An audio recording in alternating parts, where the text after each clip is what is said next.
नमस्कार. सिटी न्यूजच्या बुलेटिन मध्ये प्रेक्षकांचं मनपूर्वक स्वागत आहे. आज दिनांक 25 मे 2026 सोमवार. बातमीपत्राची सुरुवात करूया सुविचार मालेने. सत्य, अहिंसा, स्वच्छता, देशप्रेम या मूल्यांचे महत्व या विचारांमधून रुजवलेले जाते. आजचा सुविचार आपण बघितलात. आता बघूया आजच्या ठळक बातम्या.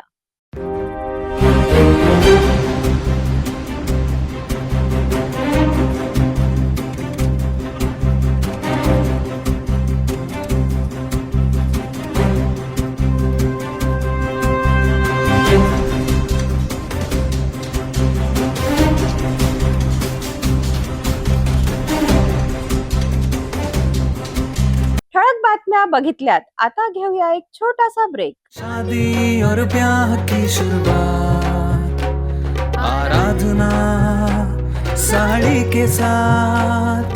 आराधना wholesale shopping mall L2 Bijland complex, Nandgaon Peth, Amravati, Jawahar road, Amravati. Break नंतर बघूया सविस्तर बातम्या.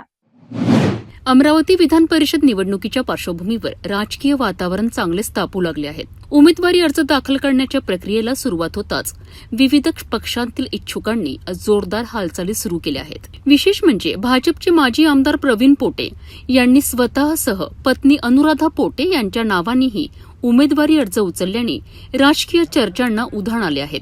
दुसरीकडे काँग्रेसचे ज्येष्ठ नेते वीरेंद्र जगताप आणि जिल्हाध्यक्ष बबलू देशमुख यांनीही अर्ज उचलत आपली दावेदारी मजबूत केल्याचे संकेत दिले आहेत. आगामी निवडणुकीत नेमका कोणाला पक्षाची अधिकृत उमेदवारी मिळणार याकडे आता संपूर्ण जिल्ह्याचे लक्ष लागले आहेत.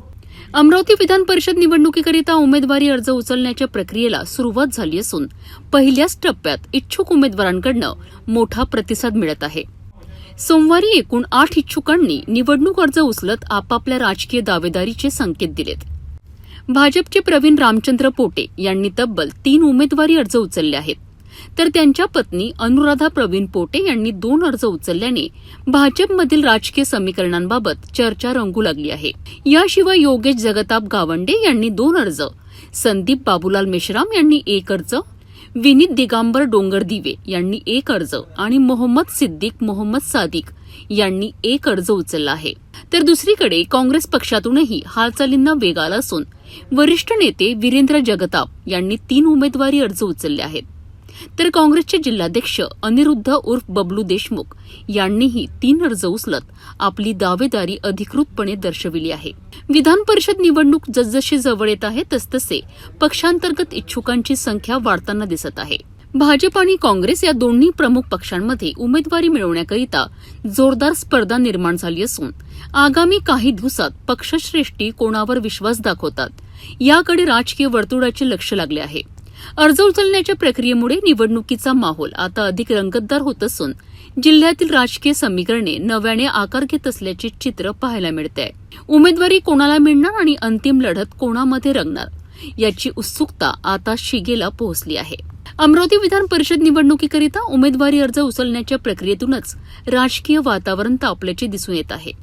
भाजपकडून प्रवीण पोटे आणि त्यांच्या पत्नी अनुराधा पोटे यांच्या नावांची चर्चा असताना काँग्रेसकडून वीरेंद्र जगताप आणि बबलू देशमुख यांनीही जोरदार दावेदारी केली आहे. आता पक्षश्रेष्ठी अंतिम उमेदवार म्हणून कोणाच्या नावावर शिक्कामोर्तब करतात याकडे सर्वांचे लक्ष लागले आहे. आगामी दिवसांमध्ये या निवडणुकीत आणखी राजकीय घडामोडी घडण्याची शक्यता नाकारता येत नाही.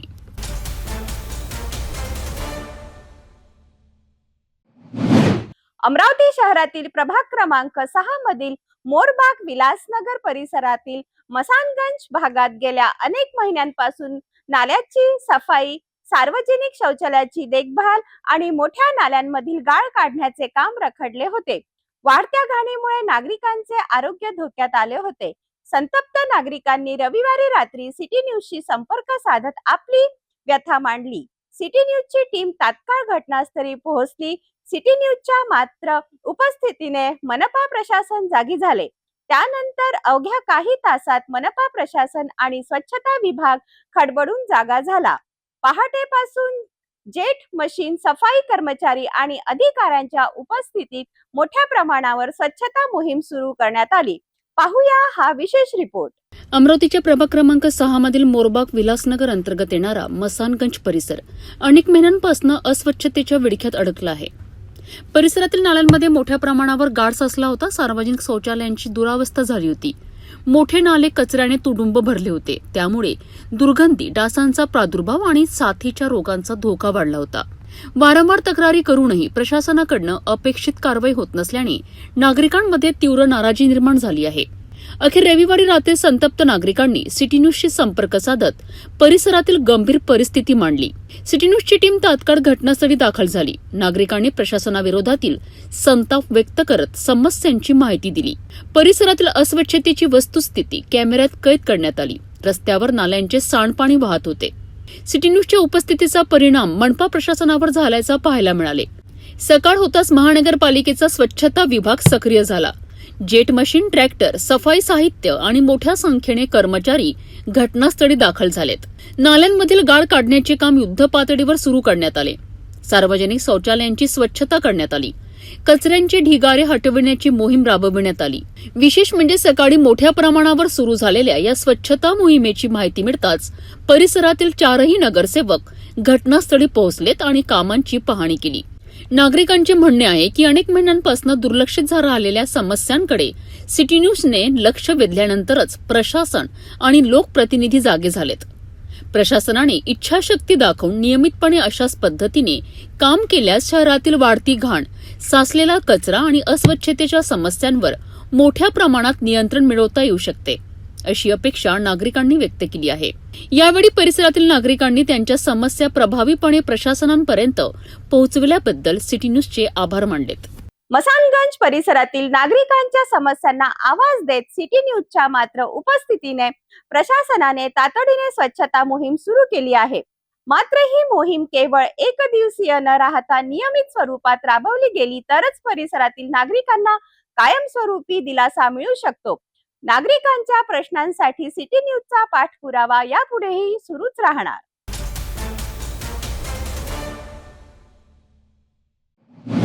भीषण उन्हाळ्यात अमरावतीतील मसानगंज परिसर पाण्याच्या तीव्र टंचाईने होरपळत आहे. नागरिकांना थेंब थेंब पाण्यासाठी भटकती करावी लागत असताना आता या प्रश्नावर राजकारण रंगू लागले आहे.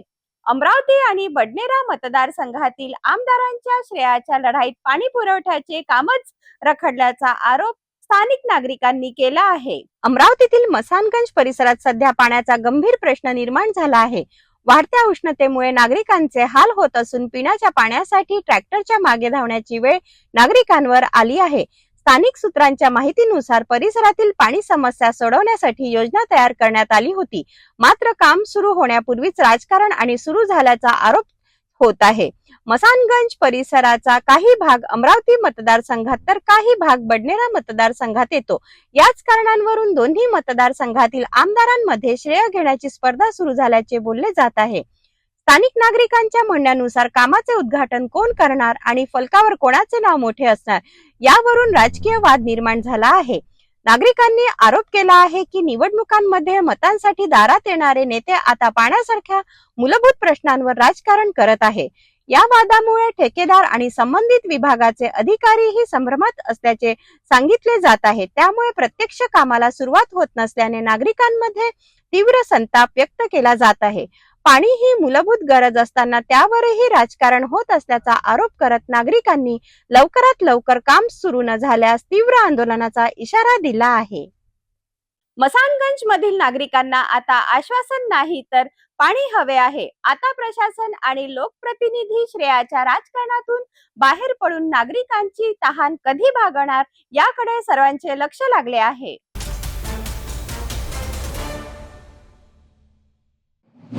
शासनाच्या नव्या निर्णयामुळे शासकीय धान्य गोदामांमध्ये काम करणारे सुमारे 10,000 माथाडी कामगार बेरोजगार होण्याची भीती व्यक्त केली जात आहे. याच पार्श्वभूमीवर माथाडी कामगार संघटनांनी मुख्यमंत्री देवेंद्र फडणवीस यांच्याकडे तातडीच्या हस्तक्षेपाची मागणी केली आहे. अन्न नागरी पुरवठा आणि ग्राहक संरक्षण विभागाच्या 24 एप्रिल 2026 रोजीच्या शासन निर्णयानुसार स्वस्त धान्य दुकानदारांना AFCIच्या बेस डेपोतून थेट धान्य वाहतूक करण्याचा निर्णय घेण्यात आला आहे. या निर्णयामध्ये वाहतूक कंत्राटदारांनाच माल हाताळणीचे काम देण्याचा प्रस्ताव मांडण्यात आला आहे. तसेच वाहतूकदारांना त्यांच्या स्वतःच्या कामगारांकडून हे काम करून घेण्यास परवानगी देण्यात आली आहे. मात्र या निर्णयामुळे शासकीय धान्य गोदामांमध्ये काम करणाऱ्या हजारो माथाडी कामगारांच्या रोजगारावर गडांतर आले आहे.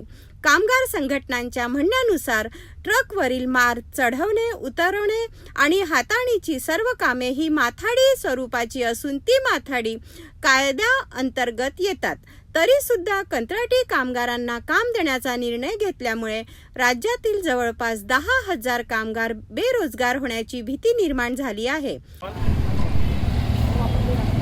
गोदाममधील काम कमी बंद झाल्याबद्दल, कुठून आलेले आहे? शासकीय धान्य गोदाममधील काम बंद झाल्याबद्दल अमरावती जिल्ह्यातून कशामुळे आंदोलन करत आहे इथं? सांगा ना शासनाच्या तुम्ही नवीन डिटेल्स. GR नुसार काय जी आर आहे नवीन? स्वस्त धान्य दुकानदारांना पहिले कलेक्टर गोदामवरून माल जात होता, आता थेट बेस डेपोतून दुकानदारांना माल जात आहे. तेव्हा गोदामातील हमाल कामगारांना आता काम शिल्लक नसल्यामुळे त्यांच्यावर उपासमारीची पाळी आलेली आहे. तर त्यावर निर्णय घेऊन बा जसे काम होते ते तसेच पूर्ववत ठेवण्यात यावे व माथाडीतर्फे त्यांचे पगार करण्यात यावे. काय निर्णय घेतलेला आहे तुम्ही? आमचा हाच निर्णय आहे की बा जे कामं पहिले जसे कामं होते गोदाममधून तेच कामं पूर्ववत ठेवण्यात यावे. आता सध्या काम बंद केलं. काम 2 दिवस 24 ते 25. त्यामुळे त्यांच्या कुटुंबावर उपासमारीची वेळ येणार असल्याची भावना कामगारांनी व्यक्त केली आहे. कामगार संघटनांनी शासनावर गंभीर आरोप करत मागण्या दराने माथाडी कामगारांना व्यवस्थेबाहेर काढण्याचा प्रयत्न सुरू असल्याचे म्हटले आहे. या संदर्भात माथाडी कामगारांनी मुख्यमंत्री आणि प्रशासनाकडे काही प्रमुख मागण्या मांडल्या आहेत. शासकीय धान्य वितरण व्यवस्थेतील सर्व माथाडी स्वरूपाची कामे नोंदणीकृत माथाडी कामगारांनाच द्यावी.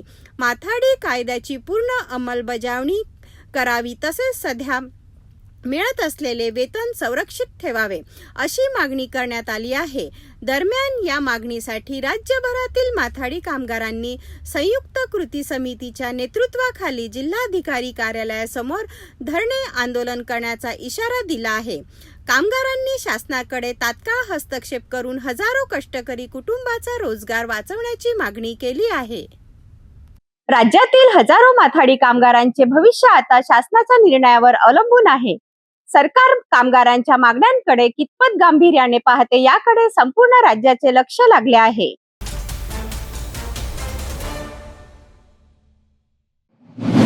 आज अमरावती शहरात एक अत्यंत दुर्मिळ आणि आश्चर्यकारक खगोलीय घटना अनुभवायला मिळाली आहे. दुपारी ठीक 12 वाजताच्या सुमारास अमरावती शहरात 0 शॅडो डे म्हणजेच शून्य सावली दिवस पाहायला मिळाला. इरविन चौक, गर्ल्स हायस्कूल चौक आणि मसानगंज परिसरात नागरिकांची स्वतःच्या डोळ्यांनी हा अद्भुत क्षण अनुभवला, जिथे काही क्षणांसाठी माणसाची सावलीच नाहीशी झाल्यासारखी दिसली. 25 मे अमरावती शहराकरिता एक अविस्मरणीय दिवस ठरलाय. दुपारी साधारण 12 वाजता शहरात 0 शॅडो डे चा अद्भुत खगोलीय नजारा पाहायला मिळालाय. इरविन चौक, गर्ल्स हायस्कूल चौक आणि मसानगंज परिसरात नागरिकांनी हा क्षण अनुभवलाय. चालत असलेल्या नागरिकांच्या पायाखाली सावली दिसत नव्हती, तर उभ्या असलेल्या वस्तूंची सावलीही पूर्णपणे नाहीशी झाली होती. वैज्ञानिक माहितीनुसार जेव्हा सूर्य अगदी डोक्यावर 90 अंशात म्हणजेच झेनिथ स्थितीत असतो, तेव्हा सूर्यकिरण थेट जमिनीवर लंबवत पडतात. अशा वेळी वस्तूंची सावली त्यांच्या पायाखालीच तयार होते आणि ती दिसत नाही. पृथ्वीचा अंश 23.5 अंशांनी झुकलेला असल्याने आणि सूर्याभोवतीच्या परिक्रमेमुळे वर्षभर सूर्याची स्थिती बदलत राहते. त्यामुळे कर्कवृत्त आणि मकरवृत्त यामधील प्रदेशांमध्ये वर्षातून 2दा ही दुर्मिळ घटना घडते. अमरावती शहरात सुमारे 52 सेकंद हा अद्भुत क्षण नागरिकांनी अनुभवलाय. मोबाईल कॅमेऱ्यात अनेकांनी हा नजारा कैद केला आणि सोशल मीडियावर व्हिडिओ व्हायरलही झाले आहे. अमरावतीमधील शून्य सावली दिनाचे हे अद्भुत दृश्य पुन्हा एकदा सिद्ध करते की विज्ञान केवळ पुस्तकांपुरते मर्यादित नाही, तर ते आपल्या सभोवतालच्या घटनांमध्येही दडलेले असते. काही सेकंदासाठी सावली नाहीशी होणे हा लोकांसाठी एक रोमांचक अनुभव होता आणि या दुर्मिळ खगोलशास्त्रीय घटनेने शहरातील रहिवाशांमध्ये विज्ञान बद्दलची उत्सुकता नव्याने जागृत केली.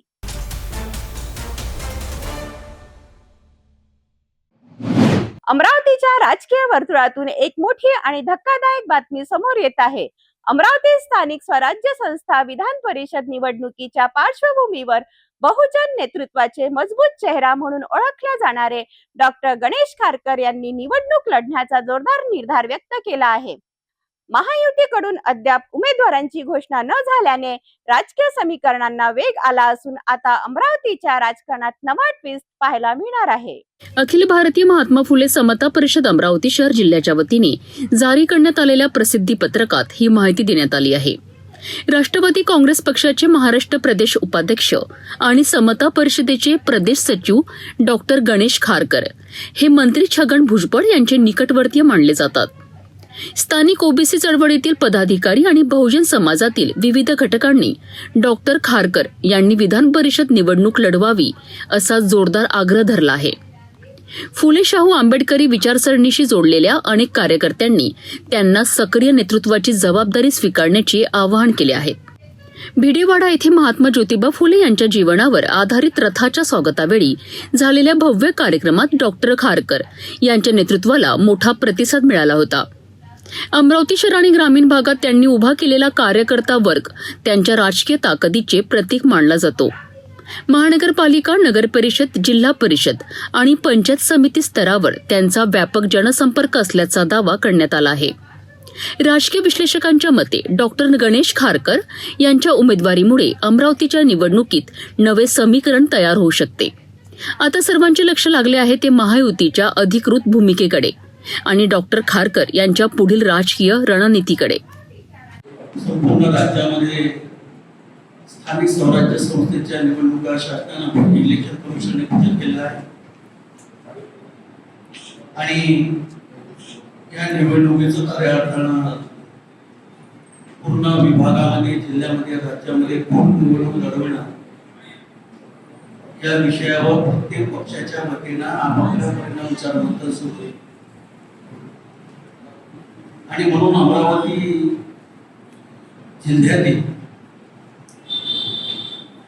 18 जूनला होऊ घातलेली विधान परिषदेच्या निवडणुकीमध्ये ओबीसी नेते आणि राष्ट्रवादी काँग्रेस पक्षाचे प्रदेश सरचिटणीस आणि अगदी आमच्या खांद्याला ओबीसीमध्ये अनेक वर्षापासून कार्यरत असणारे आणि पदाधिकारी आणि महात्मा फुले समता परिषदेचे राज्याचे सचिव, राज्याचे महासचिव, विदर्भाचे अध्यक्ष यांनी सुद्धा खऱ्या अर्थानं विधान परिषदेची निवडणूक लढवली पाहिजे अशी भूमिका नुकत्याच समता परिषदेच्या झालेल्या सभेमध्ये आम्ही सर्वांनी सांगितलं की तुम्ही निवडणूक लढवली पाहिजे.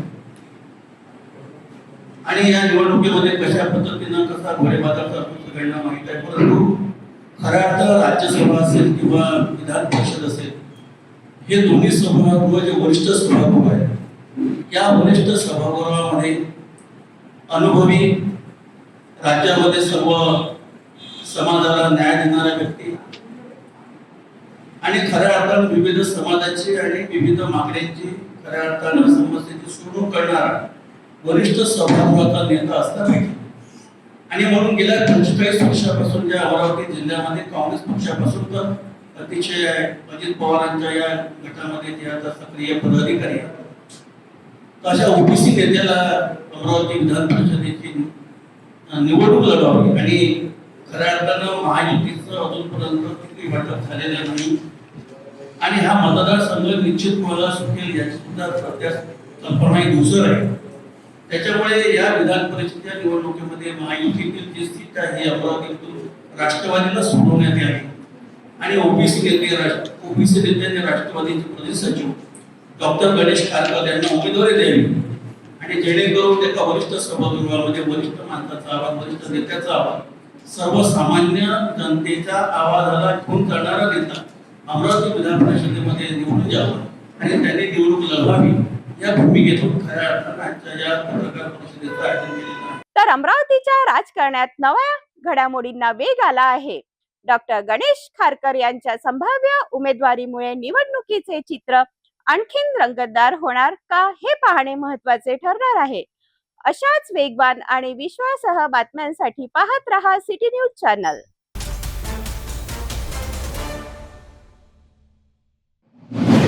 अमरावतीमध्ये मातंग समाजाच्या हक्कासाठी मोठ्या आंदोलनाची तयारी सुरू झाली आहे. आरक्षण उपवर्गीकरणाची अंमलबजावणी आणि समाजाला न्याय मिळवून देण्यासाठी मातंग समाज बांधव एकवटत असून जिल्हाधिकारी कार्यालयावर मोठा मोर्चा काढण्याची तयारी सुरू असल्याची माहिती समोर आली आहे. अमरावती शहरात प्रतिबंध असूनही मातंग समाजाच्या हक्कासाठी विविध संघटनांकडून बैठका आणि जनजागृती मोहीम सुरू करण्यात आली आहे. समाजातील कार्यकर्त्यांनी दिलेल्या माहितीनुसार समाज एकत्र यावा आणि आपल्या हक्कांसाठी लढा उभारावा यासाठी जिल्हानिहाय बैठका घेतल्या जात आहेत. निमंत्रण पत्रिकेमध्ये नमूद केल्याप्रमाणे समाज एकसंघ करण्यासाठी अनेक संत आणि समाजसुधारकांनी आपले आयुष्य समाजासाठी समर्पित केले आहे. मात्र आजही समाजाला न्याय मिळत नसल्याची भावना व्यक्त करण्यात आली आहे. तसेच सर्वोच्च न्यायालयाने दिलेल्या निर्णयाची अंमलबजावणी करण्याची मागणी आंदोलनकर्त्यांकडून करण्यात येत आहे. राज्यभर विविध जिल्ह्यामध्ये बैठका आणि मोर्चा काढण्यात येत असून मुंबईतील आझाद मैदानावरही उपोषण सुरू असल्याचा दावा करण्यात आला आहे. अमरावती जिल्हाधिकारी कार्यालयावर मोठा मोर्चा काढण्यासाठी मातंग समाज बांधवांनी एकत्र यावे आणि आपल्या हक्कासाठी आवाज उठवावा असे आवाहन करण्यात आले आहे. समाजातील युवक आणि कार्यकर्त्यांमध्ये या आंदोलनाबाबत मोठ्या प्रमाणात उत्साह पाहायला मिळत असून पुढील काळात आंदोलन आणखीन तीव्र होण्याची शक्यता व्यक्त केली जात आहे. आरक्षणाबाबतीत 5% आरक्षण मागण्यासाठी आम्ही बरेचसे 20 वर्षापासून बरेचसे लोक शहीद झालेले आहेत. या कार्यक्रमामध्ये आताही आमचं प्रत्येक महाराष्ट्रामध्ये प्रत्येक तालुक्यामध्ये उपोषण चालू आहे आणि भानगडी चालू आहे. या भानगडीमध्ये आमचा एकच विषय आहे किंवा उपवर्गीयकरण झालं पाहिजे. 13% आरक्षण फक्त एका जातीला खाल्लं पाहिजे. एका जातीला 13% आरक्षण खाल्लं आहे. आमच्या एका जातीमध्ये आमचं फक्त मातंग समाजाला आमचं एकही आरक्षण मिळत नाही. आमच्या समाजामध्ये जास्तीत जास्त नोकऱ्या नाही, कोणत्याही ठिकाणी नोकऱ्या नाही. तुम्ही बघा मातंग समाजाला नोकऱ्या आहेत का बघा. सर्वात जास्त नोकऱ्या कोणा समाजाला मध्ये तुम्हाला भेटतात. एका घरामध्ये 4 नोकऱ्या आहेत. फक्त आम्ही तुम्हाला एकच विनंती करतो श्रीमानजी, पत्रकार परिषदेमध्ये हा विषय उपवर्गीयकरणाचा यासाठी घेत आहोत की ज्या ठिकाणी आम्हाला न्यायालयाने आम्हाला न्याय दिलेला आहे त्या न्यायालयाने आम्हाला न्याय दिलाच आहे. महाराष्ट्र शासनाने महाराष्ट्र शासन अंत आहे, बहरा आहे आणि आंधळ आहे. या महाराष्ट्र शासनाने आमच्यावर जास्तीत जास्त अन्याय केलेला आहे आणि म्हणून मातंग समाजाचा जास्तीत जास्त तालुक्यामध्ये अमरावती शहरामध्ये महाराष्ट्रामध्ये जागोजागी मोर्चे निघत आहे. आता मंत्रालयामध्ये गेल्या 19 तारीखला मंत्रालयासमोर काही लोक मंत्रालयामध्ये घुसण्यामधून अटक केले आणि उरलेले लोक रस्त्यावर येऊन त्यांनी आरोप उपोषण करून चक्का जाम केला. त्यांच्यावर कलम 141 प्रमाणे गुन्हे दाखल झाले, जेलभर आंदोलन झालेले आहेत. तरी तुम्हाला एक विनंती आहे साहेब की आमच्यावर जास्तीत जास्त अन्याय होत आहे. हा अन्याय आमच्या पत्रकार लोकांनी फ्रंट पेजवर घेऊन अन्याय आमचा दूर करावा आणि आम्हाला जे उपकरण वर्गीयची झालेलं आहे जास्तीत जास्त आमच्यावर आम्हाला न्याय मिळावा. मातंग समाजाच्या हक्कासाठी सुरू झालेल्या या आंदोलनाकडे आता संपूर्ण राज्याचे लक्ष लागले आहे. शासन या मागण्यांवर काय निर्णय घेते हे पाहणे महत्त्वाचे ठरणार आहे.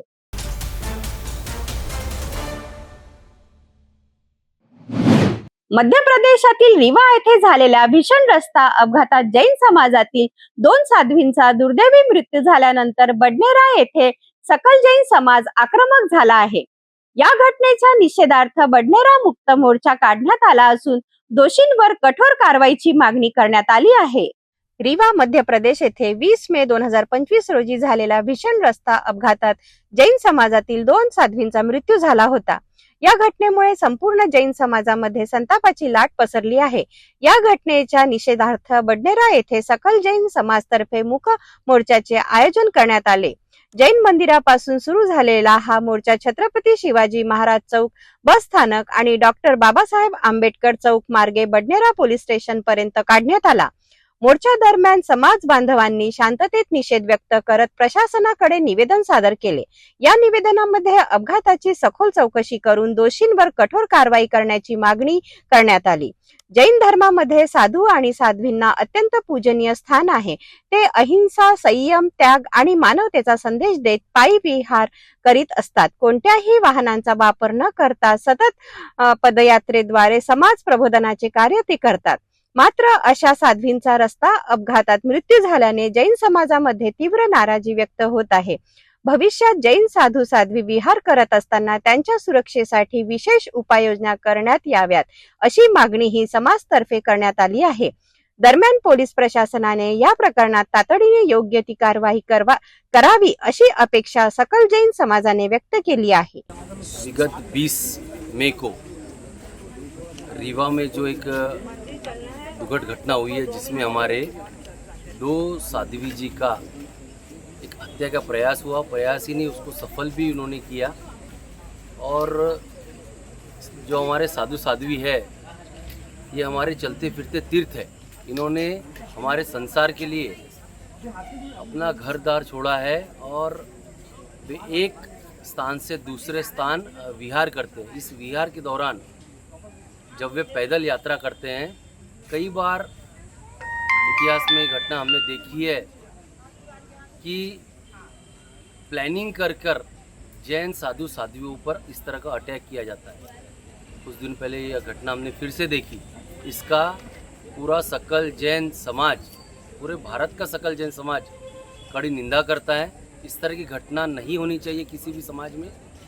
जैन समाज शांति प्रिय समाज है. इस समाज ने सदैव देश को देने का काम किया है. हम आपकी मांग क्या रहेगी इस समय? हम लोगों की इतनी मांग है पुलिस प्रशासन से कि जब भी जैन साधु साध्वी इस तरह का विहार करते हैं तो उनको एक दो लोग आपके अगर उनके साथ रहे तो इस तरह की दुर्घटना को टाला जा सकता है. आपसे आज निवेदन दिया गया. पूरा बडनेरा सकल समाज यहाँ, सकल जैन समाज यहाँ पर है. उनकी तरफ से एक मौन रैली की गई है. मौन रैली करते हुए हम लोग पुलिस स्टेशन पहुँचे हैं, बडनेरा पुलिस स्टेशन, और एक निवेदन दिया गया है कि जब भी हमारे संत सती यहाँ से विहार करते हैं तो पुलिस स्टेशन से 1-2 लोग अगर उनके साथ विहार में आए तो इस तरह की दुर्घटना को टाला जा सकता है. ये निवेदन हमने दिया है.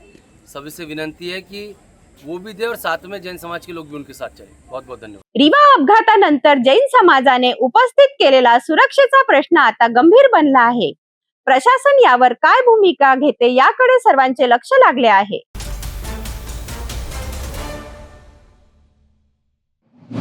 अमरावती जिल्ह्यातील परतवाडा परिसरात घडलेल्या धक्कादायक हत्याकांडाने पुन्हा एकदा कायदा आणि सुव्यवस्थेवर प्रश्नचिन्ह निर्माण केले आहे. एका लग्न समारंभात वरातीत सहभागी झालेल्या 30 वर्षीय युवकावर 8 ते 10 जणांनी चाकू हल्ला करून त्याची निर्गुण हत्या केल्याची गंभीर घटना घडली आहे. या प्रकरणात काही आरोपी अटक झाले असले तरी मुख्य आरोपी अद्याप फरार असून उर्वरित आरोपींना पकडण्याची मागणी जोर धरत आहे. याच पार्श्वभूमीवर चिखलीकर समाज बांधवांनी आमदार बच्चू कडू यांना निवेदन देत कठोर कारवाईची मागणी केली आहे. परतवाडा येथे 19 मे रोजी आयोजित करण्यात आलेल्या लग्न समारंभात घडलेली ही घटना संपूर्ण परिसरात खळबळ उडवणारी ठरली आहे. मुळशी येथील 30 वर्षीय राजेश सिंग किशन सिंग बावरी या युवकावर वरातीतच 8 ते 10 युवकांनी चाकूने हल्ला केला आणि त्यात त्याचा मृत्यू झाला आहे. या प्रकरणात पोलिसांनी तत्काळ कारवाई करत 6 ते 7 आरोपींना अटक केली आहे. मात्र मुख्य आरोपी नानक सिंग अजूनही फरार असून 3 आरोपी अद्याप पोलिसांच्या पकडीत आलेले नाहीत. त्यामुळे या प्रकरणातील तपास प्रक्रियेवर आणि पोलिसांच्या कार्यक्षमतेवर प्रश्न उपस्थित होत आहेत. या गंभीर घटनेच्या निषेधार्थ आणि उर्वरित आरोपींना तात्काळ अटक करण्याच्या मागणीकरिता चिखलीकर समाज बांधवांनी एकत्रित येत आक्रमक भूमिका घेतली आहे. त्यांनी आमदार बच्चू कडू यांची भेट घेत परतवाडा येथे निवेदन सादर केले असून दोषींवर कठोर कारवाई करण्याची मागणी केली आहे. समाज बांधवांचा स्पष्ट इशारा आहे की उर्वरित आरोपींना लवकरात लवकर अटक न झाल्यास तीव्र आंदोलन छेडले जाईल. राजेंद्र सिंह बावरी, मैं उनकी वाइफ बोल रही हूँ. हम परतवाड़ा से निकले थे रात को 8 बजे. 10-12 लोगों ने हमको गाड़ी से गिराया, पहले डंडे से मारा. उनके दोनों हाथ टूट गए थे, वो उठ नहीं पाए. उनको चक्कू से घुलक घुलक के मार रहे थे. मैंने बोला भाई लोग मेरे बच्चे तरफ देखो, छोड़ दो इनको. पर उन्होंने हमारी बात नहीं मानी. वो 2 मिनट में मार कूट के उनको चल गए. फिर मेरे जेठ को मारा उन्होंने चाकू से, उनकी भी गर्दन पे लगा. उन्होंने गाड़ी पे भी हमला करा बहुत. मैंने बोला छोड़ दो पर उन्होंने हमारी बात लोग नहीं मानी. मेरे एक बच्चा था, छोटा वाला लड़की थी, एक है लड़की, 2 जन थे हम गाड़ी में.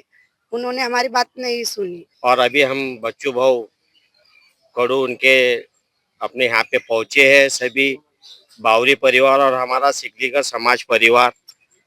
मैं भाव से और शासन और प्रशासन से नम्र निवेदन करता हूँ कि क्या उनको कड़ी से कड़ी सजा दिलाई जाए. और उनके अनाथ बच्ची मेरे बाजू खड़ी है और उनकी मिसेज और हमारा भाई किशन सिंह बावरी और भाभी, उनका परिवार सभी यहाँ पे खड़ा है. तो उनको फांसी के तख्ते तक पहुँचाया जाए, यही हमारी सभी परिवार की नम्र विनंती है. इनको सजा से सजा दी जाए, मौत की सजा दो या उम्र कैद की सजा दो, हमको सिर्फ न्याय होना. या प्रकरणामुळे परतवाडा परिसरात तणावाचे वातावरण निर्माण झाले असून नागरिकांमध्ये भीतीचे सावट आहे. पोलीस प्रशासन पुढील कारवाई कधी आणि किती वेगाने करते याकडे संपूर्ण जिल्ह्याचे लक्ष लागले आहे. शहर आणि जिल्ह्यातील कायदा आणि सुव्यवस्थेच्या दृष्टीने हा तपास अत्यंत महत्त्वाचा ठरणार आहे.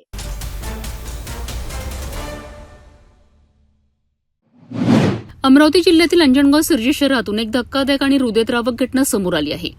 शिक्षक कॉलनी परिसरातील डीपी रोडवर दुपारच्या सुमारास लागलेल्या भीषण आगीत 2 दुकाने अक्षरशः जळून खाक झाली.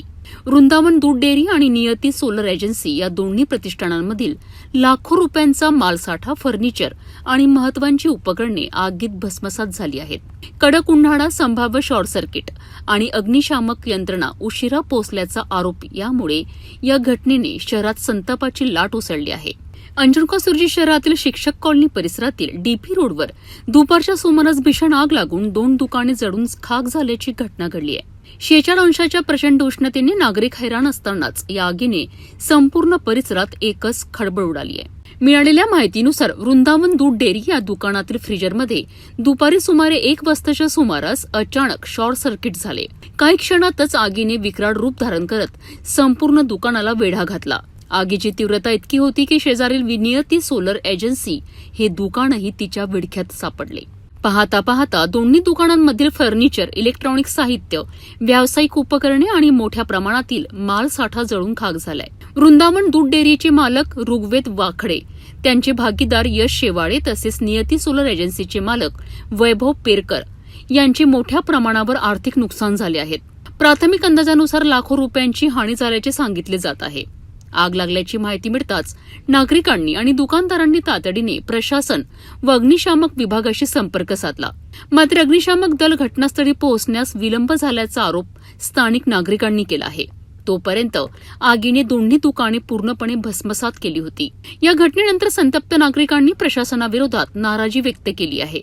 अग्निशामक यंत्रणा वेळेत पोहोचली असती तर मोठे नुकसान टाळता आले असते, अशी प्रतिक्रिया अनेकांनी दिली आहे. दरम्यान जिल्ह्यातील वाढत्या तापमानामुळे विद्युत उपकरणांवर अतिरिक्त ताण निर्माण होत असून शॉर्ट सर्किटच्या घटनांमध्ये वाढ होण्याची भीती व्यक्त केली जात आहे.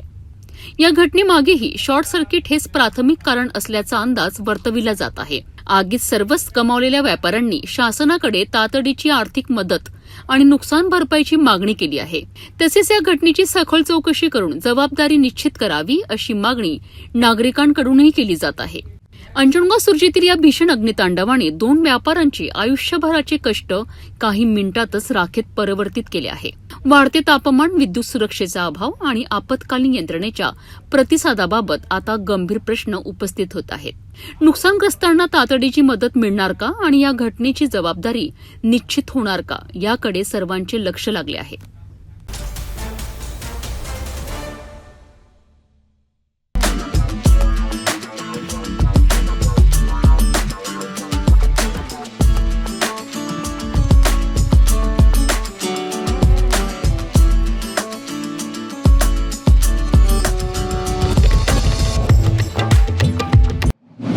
हिवरीनगर झोपडीमध्ये परिसरातून एक धक्कादायक घटना समोर आली आहे.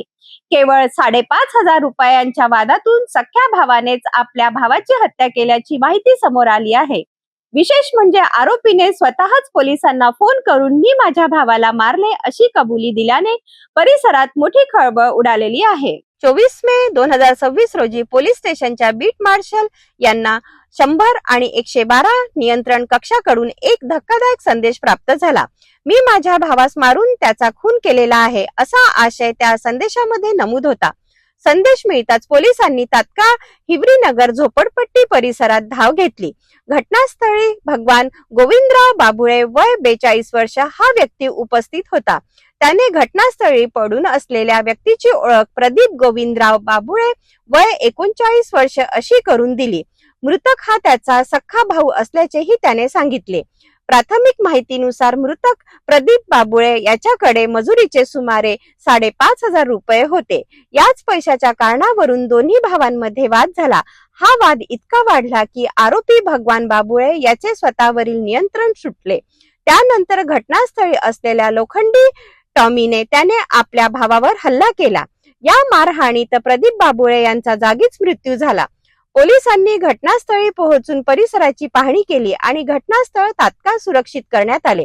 सध्या परिसरात शांतता असून कायदा आणि सुव्यवस्थेचा कोणताही प्रश्न निर्माण झालेला नसल्याची माहिती समोर आली आहे. स्थानिक चौकशी दरम्यान आरोपी आणि मृतक या दोघांचीही कोणतीही गुन्हेगारी पार्श्वभूमी नसल्याचे स्पष्ट झाले आहे. दोघेही फर्निचर कामगार म्हणून काम करत होते. मृतकाला स्वतंत्र कुटुंब नसल्याची माहिती असून आरोपी भगवान बाबुळे याला एक मुलगा आणि एक मुलगी असल्याचे सांगण्यात आले आहे. प्राथमिक तपासात ही घटना तात्कालिक कारण आणि आपसातील वादातून घडल्याचे समोर आले आहे असून पोलिसांकडून पुढील कायदेशीर कारवाई सुरू आहे.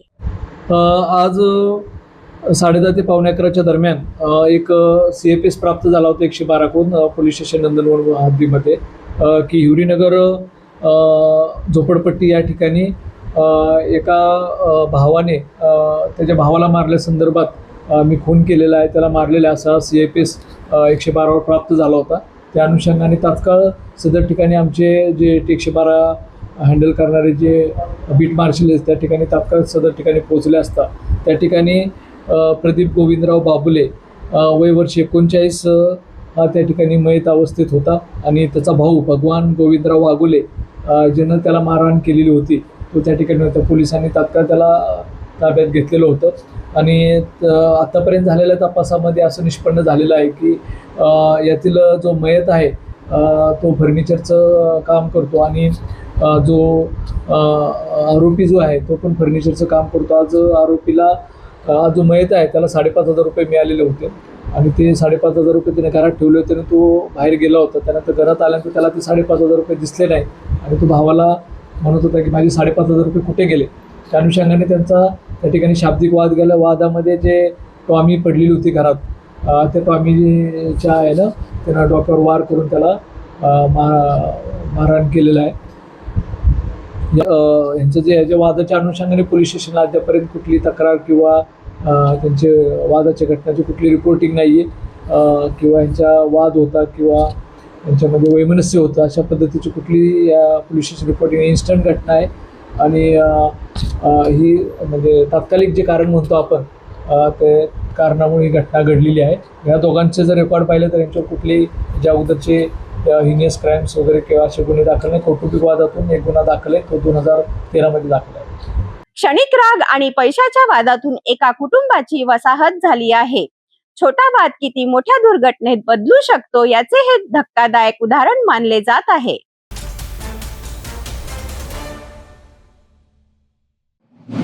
पवनी वन परिक्षेत्रातून मोठी आणि धडाकेबाज कारवाई समोर आली आहे. अवैध रेती तस्करीवर वन विभागाने मध्यरात्री मोठा प्रहार करत 2 ट्रॅक्टर ट्रॉलीसह 3घांना रंगेहात पकडले आहे. या कारवाईमुळे अवैध रेती माफियांमध्ये खळबळ उडालेली आहे. नागपूर वन विभागांतर्गत पवनी प्रादेशिक वन परिक्षेत्रातील संरक्षित कक्ष क्रमांक 267 मध्ये ही थरारक कारवाई करण्यात आली आहे. वन विभागाच्या गस्त पथकाला जंगल परिसरात संशयास्पद हालचाली सुरू असल्याची गोपनीय माहिती मिळाली होती. माहिती मिळताच अधिकाऱ्यांनी तातडीने सापळा रचत मध्यरात्री विशेष मोहीम हाती घेतली आहे. रात्री सुमारे 11च्या सुमारास जंगलातून अवैधरित्या रेतीची वाहतूक करणारे 2 ट्रॅक्टर ट्रॉलींसह पकडण्यात आलेत. जप्त करण्यात आलेल्या वाहनांमध्ये MS40 BJ 8171 आणि MS40 CQ 7191 या क्रमांकाच्या ट्रॅक्टरचा समावेश आहे. या कारवाई दरम्यान सुभाष धनू भलावी, नंदू राकेश सोनवणे आणि राजा शेवराव धुर्वे या तिघांना ताब्यात घेण्यात आले आहे. तिघांविरुद्ध वनगुन्हा दाखल करण्यात आला असून जप्त वाहने पुढील कारवाईकरिता पवनी येथील लाकूड डेपोमध्ये जमा करण्यात आली आहेत. वन विभागाने अवैध उत्खनन करणाऱ्यांविरोधात कठोर भूमिका घेतली आहे.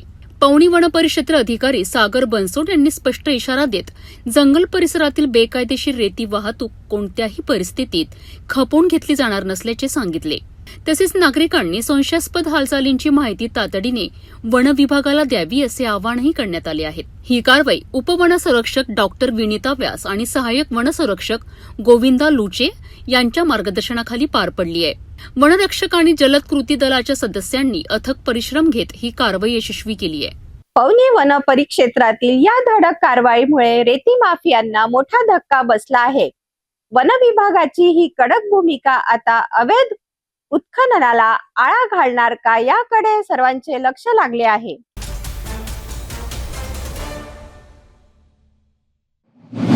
नागपूर शहर पोलिसांनी सुरक्षेच्या दृष्टीने मोठे पाऊल उचलले आहे. शहरातील तलाव आणि गजबजलेल्या मार्केट परिसरात आता अत्याधुनिक सेगवे बॅलेन्सिंग स्कूटरवरून पोलीस पेट्रोलिंग करणार आहेत. नागपूर शहर पोलीस आयुक्तालयात आयोजित पत्रकार परिषदेत ही महत्वाची माहिती देण्यात आली आहे. पोलीस आयुक्त डॉक्टर रवींद्र कुमार सिंगल, मनपा आयुक्त विपिन इटनकर, सहपोलीस आयुक्त नवीनचंद्र रेड्डी आणि अप्पर पोलीस आयुक्त राजेंद्र दाभाडे यांच्या मार्गदर्शनाखाली हा उपक्रम राबविण्यात आला आहे. मिहान इंडिया लिमिटेड आणि नागपूर प्राधिकरण यांच्या सौजन्याने नागपूर शहर पोलीस आयुक्तालयाला एकूण 5 सेगवे बॅलेन्सिंग स्कूटर उपलब्ध करून देण्यात आले आहेत. या अत्याधुनिक स्कूटरचा वापर शहरातील संवेदनशील आणि गर्दीच्या ठिकाणी पेट्रोलिंग करिता केला जाणार आहे. सोनेगाव तलाव परिसर, अंबाझरी फुटाळा तलाव परिसर, सीताबर्डी मार्केट, सक्करदरा ताजबाग परिसर आणि तहसील इतवारी मार्केट परिसरात या स्कूटरवरून पोलीस गस्त घालणार आहेत. याकरिता नियुक्त करण्यात आलेल्या पोलीस कर्मचाऱ्यांना विशेष प्रशिक्षणही देण्यात आले आहेत. सेगवेवरून पेट्रोलिंग करताना अनाउन्समेंटद्वारे गर्दी नियंत्रणात ठेवण्याचा प्रयत्न केला जाणार आहे. तसेच घरफोडी, चोरी आणि महिलांसंबंधित गुन्ह्यांवर नियंत्रण ठेवण्यासाठी या तंत्रज्ञानाचा मोठा उपयोग होणार आहे. नागपूर शहर पोलीस दलात या अत्याधुनिक सेगवे स्कूटरच्या समावेशमुळे सुरक्षा व्यवस्था अधिक गतिमान आणि प्रभावी होणार असल्याचे पोलिसांनी सांगितले आहे.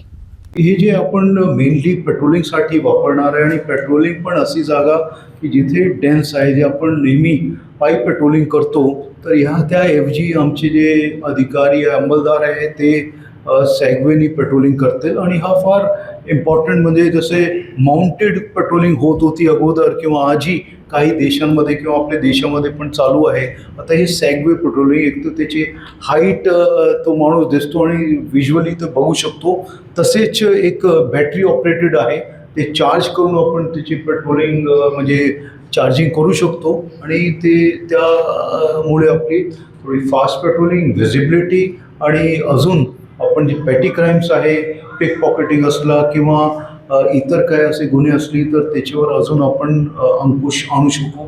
त्या दृष्टिकोनातून आपण हे आज सुरू करतो आणि आपल्या समोर आम्ही हे बोलवलेले आहेत. आज बेसिकली आमच्या हे होता की आम्हाला पेट्रोलिंग डेन्स एरियाजमध्ये पेट्रोलिंग, एक तलाव एरिया आहे, बर्डी मार्केट झोन्स आहे, तर डेन्स एरियामध्ये पेट्रोलिंगसाठी आम्हाला काही स्पेसिफिक वाहन पाहिजे होता.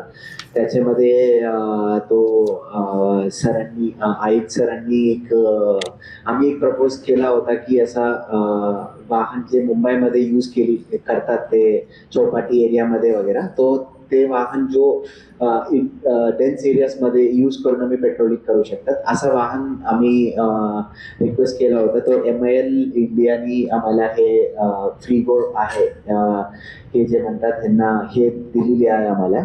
नागपूर पोलिसांच्या या आधुनिक उपक्रमामुळे शहराच्या सुरक्षेला नवे बळ मिळणार आहे. तंत्रज्ञानाच्या मदतीने कायदा सुव्यवस्था अधिक सक्षम करण्याचा हा महत्त्वाचा प्रयत्न मानला जात आहे.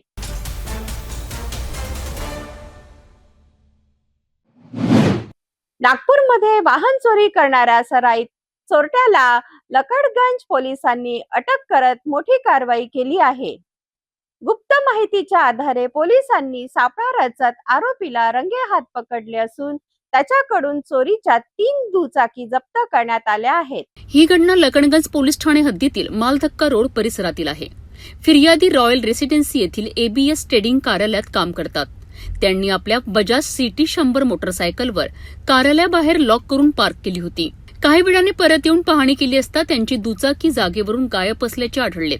आजूबाजूला शोध घेऊनही वाहन न मिळाल्याने त्यांनी लकडगंज पोलीस ठाण्यात तक्रार दाखल केली आहे. या तक्रारीवरून पोलिसांनी गुन्हा दाखल करून तपास सुरू केलाय.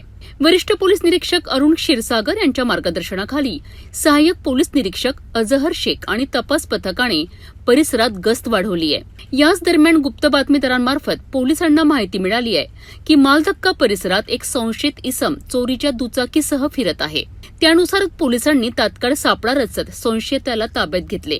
या चौकशीत आरोपीची ओळख सुनील सेवकराव राहंगडाले अशी पटली आहे. या सखोल तपासात आरोपींकडनं लखनगंज परिसरातील चोरीच्या 3 दुचाकी जप्त करण्यात आल्या आहेत. जप्त मुद्देमालाची एकूण किंमत 75,000 रुपये इतकी आहे. या कारवाईमुळे वाहन चोरीच्या अनेक गुन्ह्यांचा उलगडा झाला असून आरोपीकडनं आणखी चौकशी सुरू आहे. सदर ठिकाणी घटनास्थळी भेट देऊन तिथे असलेले CCTV, आजूबाजूचे CCTV तपासलेले DB टीम, संपूर्ण DB टीम त्या घटनेच्या मागे कामाला लावली. त्यामधून काही संशयित इसमाची आम्हाला माहिती प्राप्त झाली. माहिती प्राप्त झाल्यानंतर त्या संशयित इसमाचा शोध घेत असताना तो संशयित इसम आम्हाला पुन्हा रात्रीच्या वेळेला मालधक्का परिसरात पुन्हा आल्याची माहिती मिळाल्यानंतर त्याला ताब्यात घेतलं. ताब्यात घेतल्यानंतर त्याच्याकडून जी चोरीस गेलेली गुन्हा दाखल असलेली चोरीस गेलेली मुद्देमाल देखील आम्ही ताब्यात घेतलेला लगेच मिळाला. त्याला आणल्यानंतर त्याच्याकडे कसून चौकशी केली असता त्याने अजून 2 गुन्ह्यातले मोटरसायकल, एक सुझुकी एक्सेस स्कूटर आणि एक होंडा ॲक्टिवा स्कूटर अशा 2 गाड्या देखील त्याने चोरून नेलेल्या आम्हाला काढून दिलेल्या आहेत. त्याप्रमाणे एकूण 3 मोटरसायकल 75,000 रुपये किमतीच्या साधारण 3 मोटरसायकलचे गुन्हे आम्ही उघडकीस आणलेले आहेत. आरोपी आहे सुनील सेवकराम राहंगडाले, जो राहणारा तसा गोंदियाचा आहे, परंतु सध्या इकडे भांडेवाडी या ठिकाणी राहत असतो. त्याचा अजूनही काही त्याच्याकडे आहे का याची तपासणी चालू आहे. लकडगंज पोलिसांच्या या धडाकेबाज कारवाईमुळे वाहन चोरांमध्ये खळबळ उडाली आहे. नागपूर पोलिसांनी पुन्हा एकदा सतर्कता आणि तत्परतेचे उदाहरण दाखवून दिले आहे.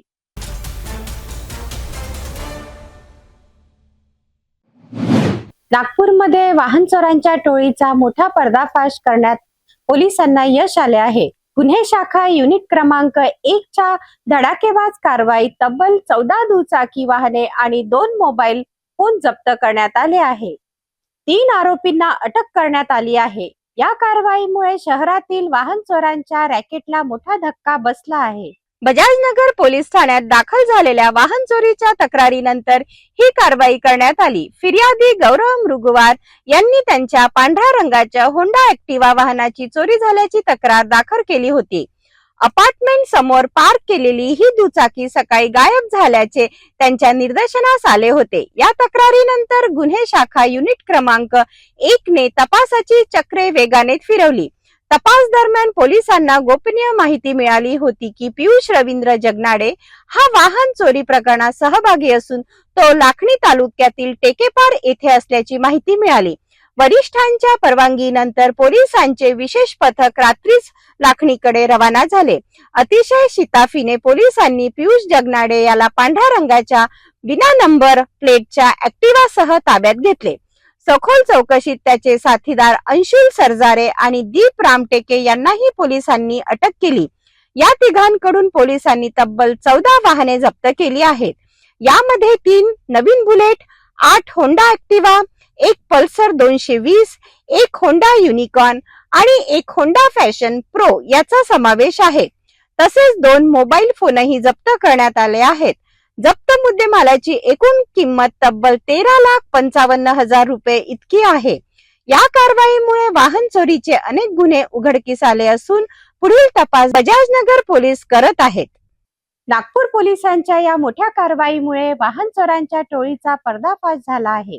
शहरातील वाहन चालकांसाठी ही दिलासादायक बातमी असून पुढील तपासातून आणखीन धक्कादायक खुलासे होण्याची शक्यता आहे.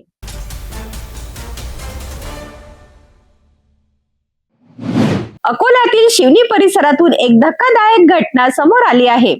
ट्रॅक्टर शोरूम आणि सर्व्हिस सेंटरच्या बेसमेंट मध्ये लागलेल्या भीषण आगीमुळे संपूर्ण परिसरात भीतीचे वातावरण निर्माण झाले आहे.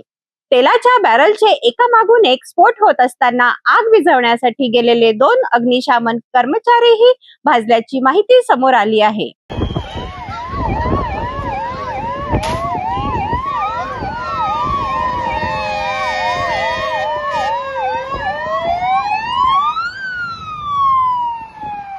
अकोल्यातील शिवानी परिसरात असलेल्या एका ट्रॅक्टर शोरूम आणि सर्व्हिस सेंटरच्या बेसमेंट मध्ये अचानक भीषण आग लागली. काही क्षणातच आगीने विकराळ रूप धारण केले. बेसमेंट मध्ये ठेवलेल्या तेलाच्या बॅरलला आग लागल्यानंतर जोरदार स्फोट होऊ लागले. स्फोटांच्या आवाजामुळे संपूर्ण परिसरात अफरातफर माजली. नागरिकांनी भीतीपोटी घराबाहेर धाव घेतली. घटनास्थळी अग्निशमन दलाच्या 4 गाड्या दाखल झाल्या. मात्र बेसमेंट मध्ये मोठ्या प्रमाणात तेलाचे ड्रम असल्याने आग वारंवार भडकत होती. दरम्यान आग विझवण्याचे काम सुरू असताना झालेल्या एका मोठ्या स्फोटात 2 अग्निशमन कर्मचारी भाजले. त्यांना तातडीने रुग्णालयात दाखल करण्यात आले असून त्यांच्यावर उपचार सुरू आहेत. MIDC पोलीस स्टेशनच्या प्रभारी IPS अधिकारी ईशानी आनंद यांनी दिलेल्या माहितीनुसार जवळपास 3 तासांच्या शर्थीच्या प्रयत्नानंतर आगीवर नियंत्रण मिळवण्यात यश आले आहे. सध्या कूलिंग ऑपरेशन सुरू आहे. जिल्ह्यात पाण्याची टंचाई असल्यामुळे अग्निशमन दलाला वेळेवर पुरेसे पाणी मिळण्यात अडचणी आल्याचेही त्यांनी सांगितले. विशेष म्हणजे घटनास्थळाच्या अगदी जवळ इंडियन ऑइल कॉर्पोरेशनचा पेट्रोल पंप होता. मात्र वाऱ्याची दिशा विरुद्ध असल्यामुळे आग पेट्रोल पंपापर्यंत पोहोचली नाही आणि मोठा अनर्थ टळला. सुरक्षेच्या दृष्टीने पेट्रोल पंप तातडीने बंद करण्यात आला होता आणि कर्मचाऱ्यांना सतर्क करण्यात आले होते. सध्या पोलिसांकडून आगीच्या कारणांचा तपास सुरू असून नेमकी आग कशामुळे लागली याचा शोध घेतला जात आहे.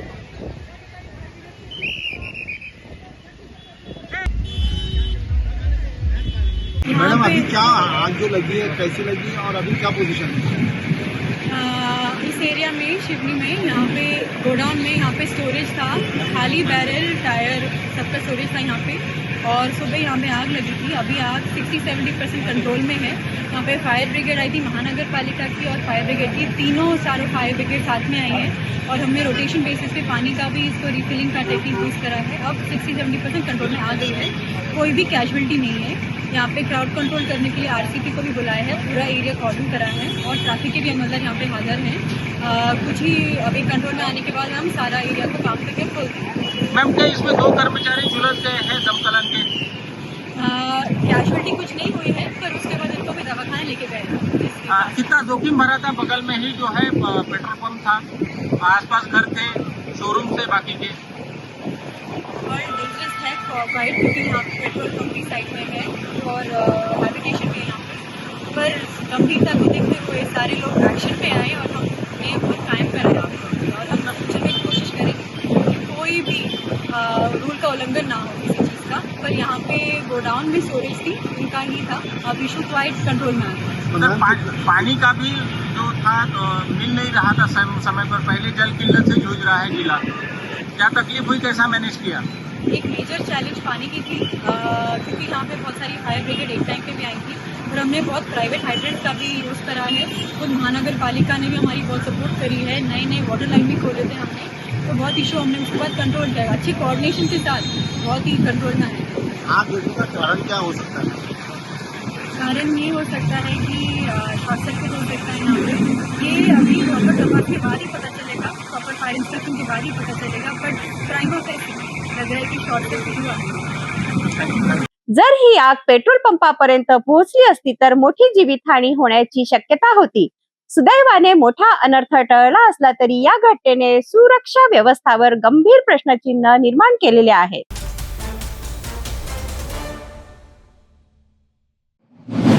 विदर्भासह यवतमाळ जिल्ह्यात उष्णतेचा प्रचंड कहर सुरू असून गेल्या 48 तासात उष्माघाताच्या संशयातून तब्बल 8 जणांचा मृत्यू झाल्याचा संशय व्यक्त करण्यात येत आहे.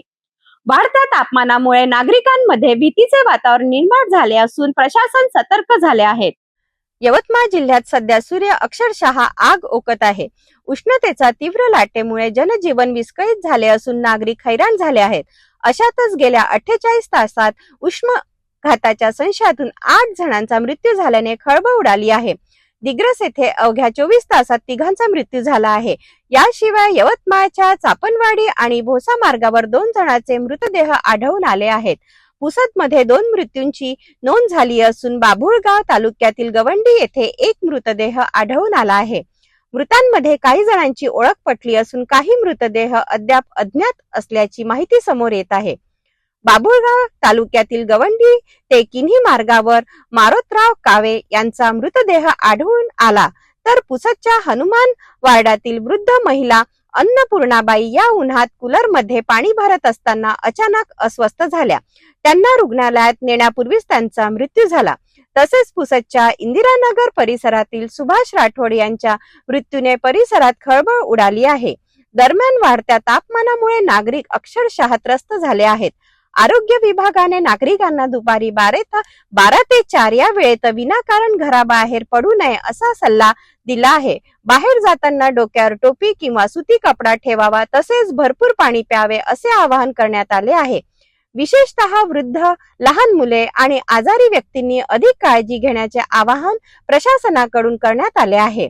या सर्व मृत्यूचे नेमके कारण शवविच्छेदन अहवालानंतर स्पष्ट होणार असले तरी प्राथमिक अंदाज उष्माघाताचा व्यक्त करण्यात येत आहे. प्रशासन परिस्थितीवर बारकाईने लक्ष ठेवून असून नागरिकांनी सावध राहण्याचे आवाहन करण्यात आले आहे. यवतमाळमध्ये वाढत्या तापमानाने धोक्याची घंटा वाजवली आहे. नागरिकांनी काळजी घेणे आता अत्यंत गरजेचे बनले आहे.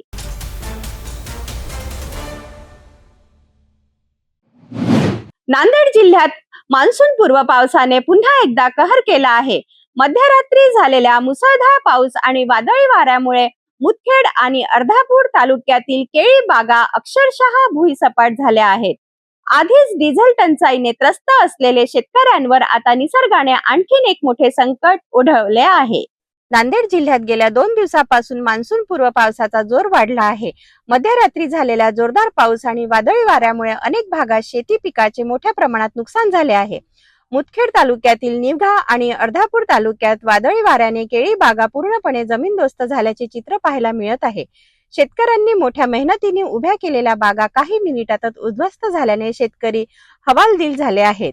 एकीकडे डिझेल मिळत नसल्याने शेतीची अनेक कामे रखडली आहेत. त्यातच या अवकाळी पावसाने हातातोंडाशी आलेला घास हिरावून घेतल्याने शेतकरी दुहेरी संकटात सापडले आहेत. अनेक शेतकऱ्यांनी कर्ज काढून आणि मोठा खर्च करून केळी बागा उभ्या केल्या होत्या, मात्र अचानक आलेल्या वादळी पावसामुळे लाखोचे नुकसान झाल्याचा अंदाज व्यक्त केला आहे. दरम्यान नुकसानग्रस्त शेतकऱ्यांनी प्रशासनाकडे तात्काळ पंचनामे करून आर्थिक मदत देण्याची मागणी केली आहे. शंकर बापूराव पवार निवघा येथील कालच्या वातावरणामध्ये वाऱ्याच्या झोकाने आमची 200-300 झाड मोडलेलं आहे. तरी नमोट बायोटेकचं आमचं रोपटं होतं. 27-28-29ची रास आहे आमची.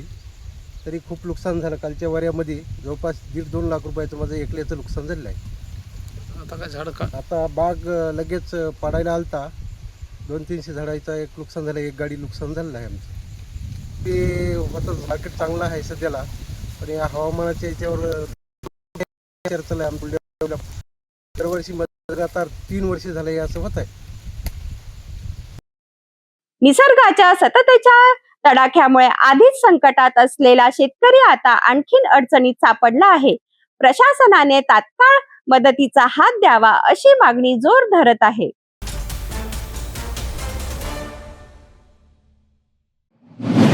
जालना जिल्ह्यातील भोकरदन तालुक्यातून एक धक्कादायक आणि संतापजनक प्रकार समोर आला आहे. पिंपळगाव रेणुकाई येथील एका नामांकित मिठाई दुकानातील खाद्यपदार्थांमध्ये वारंवार अळ्या आढळून येत असल्याचा आरोप ग्रामस्थांनी केला आहे. नुकत्याच एका नागरिकाने घेतलेल्या बदाम शेक मध्ये थेट अळ्या दिसून आल्याने गावात संतापाची लाट उसळली आहे. नागरिक आता संबंधित दुकानावर कठोर कारवाईची मागणी करत आहे. भोकरदन तालुक्यातील पिंपळगाव रेणुकाई येथे खाद्य सुरक्षेचा गंभीर प्रश्न निर्माण झाला आहे. गावातील एका प्रसिद्ध मिठाई दुकानात विक्री होणाऱ्या खाद्यपदार्थामध्ये अळ्या आढळत असल्याचा आरोप ग्रामस्थांनी केलेला आहे. नुकत्याच घडलेल्या घटनेत कृष्णा बेराड यांनी दुकानातून बदाम शेक खरेदी केला होता, मात्र शेक पीत असताना त्यामध्ये अळ्या दिसून आल्याने त्यांना मोठा धक्का बसला. या घटनेनंतर ग्रामस्थांनी दुकानाकडे धाव घेत संताप व्यक्त केला. ग्रामस्थांच्या म्हणण्यानुसार यापूर्वीही पेढे आणि इतर मिठाईमध्ये अळ्या निघाल्याच्या घटना समोर आल्या होत्या. मात्र तरी देखील संबंधित दुकानावर कोणतीही ठोस कारवाई करण्यात आली नसल्याचा आरोप नागरिकांनी केला आहे. विशेष म्हणजे अनेक खाद्यपदार्थावर एक्सपायरी डेट नसल्याचेही समोर आले आहे. दुकानातील स्वच्छतेवरही गंभीर प्रश्न उपस्थित करण्यात येत आहे. नागरिकांच्या आरोग्याशी थेट खेळ सुरू असल्याचा आरोप ग्रामस्थांनी केला आहे.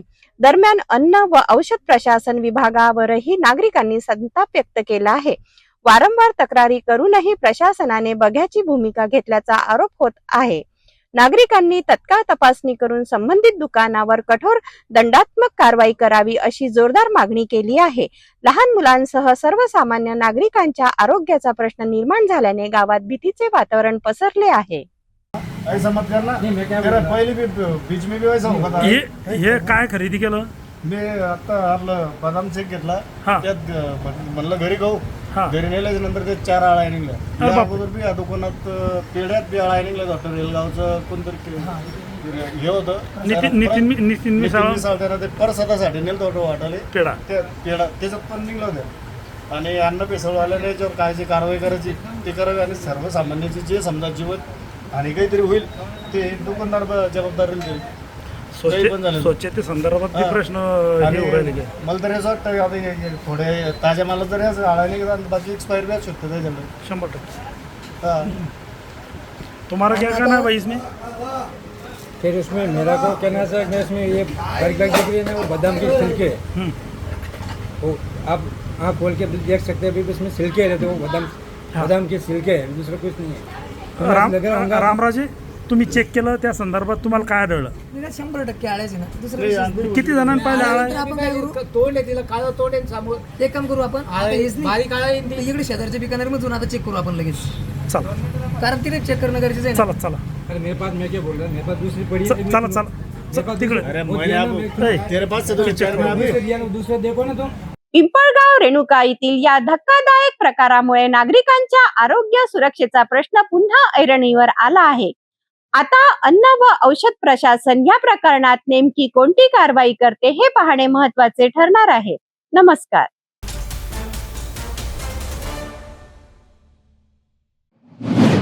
भोकरदन तालुक्यातील धावडा वालसावंगी भोकरदन मार्गावरील बस सेवेचा बोजवारा उडाल्याचे धक्कादायक चित्र समोर आले आहे.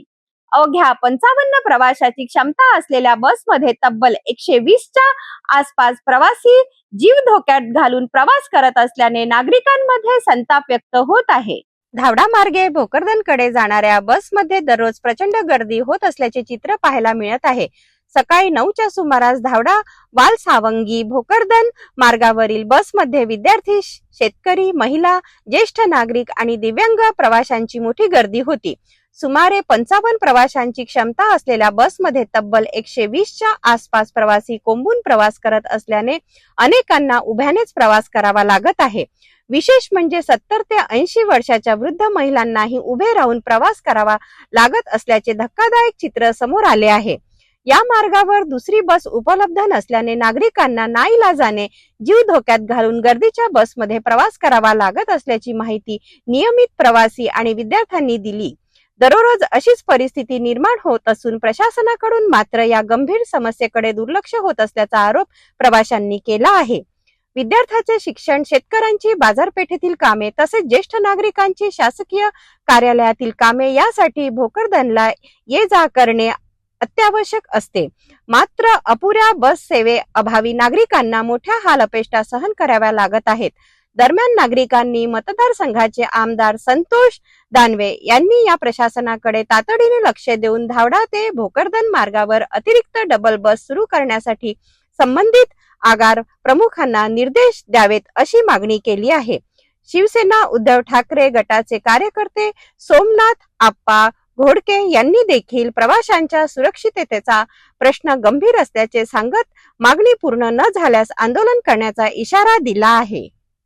प्रवाशांच्या जीवाशी सुरू असलेला हा खेळ थांबवण्यासाठी प्रशासनाने तात्काळ पावले उचलण्याची गरज व्यक्त केली जात आहे. आता व्यतिरिक्त बसची मागणी कधी पूर्ण होते याकडे सर्वांचे लक्ष लागले आहे.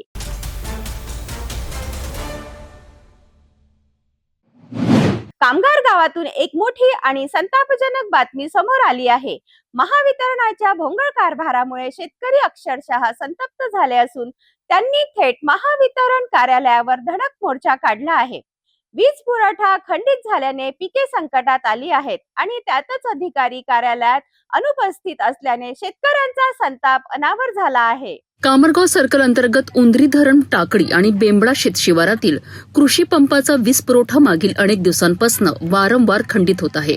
यामुळे शेतकऱ्यांच्या संत्रा, हळद, लिंबू आणि इतर महत्वाच्या पिकांवर वेळेवर पाणी न देता येत असल्याने मोठे नुकसान होण्याची भीती निर्माण झाली आहे. कडाक्याच्या उन्हात हातातोंडाशी आलेले पीक वीज नसल्यामुळे करपण्याच्या मार्गावर असल्याने शेतकरी चिंतेत आहेत. वारंवार तक्रारी करूनही कोणतीही दखल घेतली जात नसल्याने अखेर संतप्त शेतकऱ्यांनी संघटित होत महावितरण कार्यालयावर धडक दिली. मात्र कार्यालयात पोहोचल्यानंतर सहाय्यक अभियंता रजेवर असल्याचे सांगण्यात आले. धक्कादायक बाब म्हणजे शेतकऱ्यांच्या तक्रारी नोंदविण्याकरिता आवश्यक असलेली तक्रार नोंदवही सुद्धा कार्यालयात उपलब्ध नव्हती. आमच्या शेतामध्ये जवळजवळ आज 15 दिवस झाले लाईन कंटिन्यू राहत नाहीये. माझं बुलढाणा क्षेत्रामध्ये शेत येतं. माझी सध्या 2 एकराची पपई आणि जवळजवळ 2 एकराची हळद आहे. त्याच्या व्यतिरिक्त वांगी पण आहेत. पण आतापर्यंत पण मला लाईन कंटिन्यू मिळालेली नाहीये. आज पण मी पपईची वांग्याची लागवड केलेली आहे, तर ते रोप तसेच मरत आहेत. पपईला आज जवळजवळ 1 महिना झालेला आहे. त्याच्यामध्ये पण झाडं खूप सारे चढतात. आज एका झाडाला खर्च नाही म्हणता 70 ते 80 रुपये खर्च येतोय. आज माझे जवळजवळ 100 झाडं मरलेली आहेत. त्याला जबाबदार कोण? त्याच्यासाठी आम्ही सगळे कंटिन्यू येतोय. आधी तुम्ही इथे आले होते? हो, कंटिन्यू येतोय. 15 दिवसापासून कंटिन्यू सतत चक्रा मारतोय, तरी पण यांचा काहीच रिस्पॉन्स येत नाही. फक्त हे चालू करून देतात, 15 मिनिटं चालू राहते, नंतर परत लाईन जाते. यामुळे संतप्त शेतकऱ्यांनी महावितरणाच्या कारभारावर जोरदार संताप व्यक्त केला. यावेळी सर्कल प्रमुख शरद तुमसेरे यांनी वरिष्ठ अभियंत्यांशी संपर्क साधून परिस्थितीची गंभीरता त्यांच्या निदर्शनास आणून दिली. वीज पुरवठा तात्काळ सुरळीत न झाल्यास तीव्र आंदोलन छेडण्याचा इशारा शेतकऱ्यांनी दिला आहे. शेतकऱ्यांची एकच समस्या आहे. उन्हाळ्यामध्ये आता ऊन एवढं तापत आहे आणि त्यामध्ये यांचा विद्युत पुरवठा खंडित होत आहे. सततच्या विद्युत पुरवठा खंडित असल्यामुळे आम्ही कर्मचारी इथे कार्यालयीन अधिकारी जे दुधे साहेब आहेत त्यांच्याकडे आम्ही कंप्लेंट दिलेली आहे. पण दुधे साहेबांचे उत्तर असे आहेत की त्यांना कुठलेही रिलेटेड आन्सर देता येत नाही. दुधे साहेबांना वेळेचं बंधन सांगितलं तर ते वेळेचं हे नाही सांगत. 9:30 वेळपत्रकाप्रमाणानुसार 9:30ला लाईन यायला हवी, पण 9:40ला येते आणि 10:40ला बंद होऊन जाते. त्यानंतर यांचं रोजच असं वेळपत्रक आहे की 9:40ला लाईन येते, 10:40ला बंद होऊन जाते. माझं जवळपास 500 झाडांचा संत्र्याचा बगीचा आहे. यांचाही हळद आहे, पण यांचा 2 एकराची हळद आहे. आता 5 दिवसापासून हळद टाकलेली आहे. पाण्यात म्हणजे लाईनच चालू नाही ना. 4 दिवसापासून लाईन नाही. सर्व शेतकरी आहे यांच्या सर्वांचं वलित आहे. समजा सर्वांचे संत्र्यांची झाडे आहे, हळदीची पीक आहे, तर त्या ह्याच्यात यांचा विद्युत पुरवठा खंडित असल्यामुळे पाणी पुरवठा होत नाही. पूर्ण पिकांची नाश होत आहे. आणि जे बाजारांची संत्र्याची बाग आहे, ते संत्र्याची झाडं पूर्ण जळत आहेत. माझे जवळपास 20 ते 25 संत्रा निवेदन दिले होतं का? सतत त्यांना कॉल करतो. 15 दिवसापासून आजपर्यंत काम नाही झालेलं. सतत दुधे साहेबांना त्या विद्युत पुरवठा खंडित का होतोय त्याबद्दल प्रश्नावली विचारले असता त्यांचं कुठल्याही प्रकारचं योग्य उत्तर देत नाही. आता पण आलेलं आहे. आणि यांचे कर्मचारी इथे फोन केल्यानंतर फोन सायलेंट करून ठेवतात. MSCBचा जो अधिकृत नंबर आहे त्याच्यावर फोन केल्यानंतर फोन सायलेंट असतो आणि हे त्यांच्या वैयक्तिक फोनवर रील बघत असतात. इथे फक्त डबा खायला, रील बघायला येतात इथे कर्मचारी. इतर कुठलाही प्रश्न सॉल्व्ह होत नाही यांच्याकडे. सर काय म्हणताय? सर फक्त बघतो एवढंच उत्तर देत आहे. पण या प्रश्नावर उत्तर अजून त्यांनी निश्चित केलेलं नाही. आणि काय प्रश्न आहे लोकांचे हे फक्त ऐकून घेतात, पण त्याच्यावर उत्तर देत नाहीत. कामर गावातील या प्रकारामुळे महावितरणाच्या कामकाजावर गंभीर प्रश्नचिन्ह उपस्थित झाले आहे. शेतकऱ्यांच्या प्रश्नांकडे दुर्लक्ष करणाऱ्या अधिकाऱ्यांवर कारवाई होणार का याकडे आता सर्वांचे लक्ष लागले आहे. अशाच ताज्या आणि विश्वासार्ह बातम्यांसाठी सिटी न्यूजला सबस्क्राईब करा, व्हिडिओला लाईक करा आणि शेअर करायला विसरू नका. जाता जाता पुन्हा एकदा आजच्या ठळक बातम्या.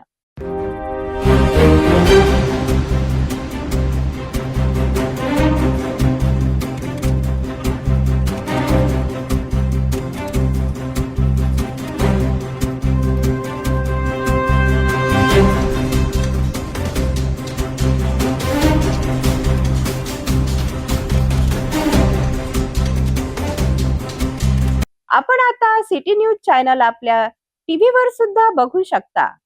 यामध्ये आता अमरावती जिल्ह्यानंतर विदर्भ आणि महाराष्ट्राचे दर्शक घर बसल्या आपल्या केबल टीव्हीवर सिटी न्यूजच्या बातम्या पाहू शकतील.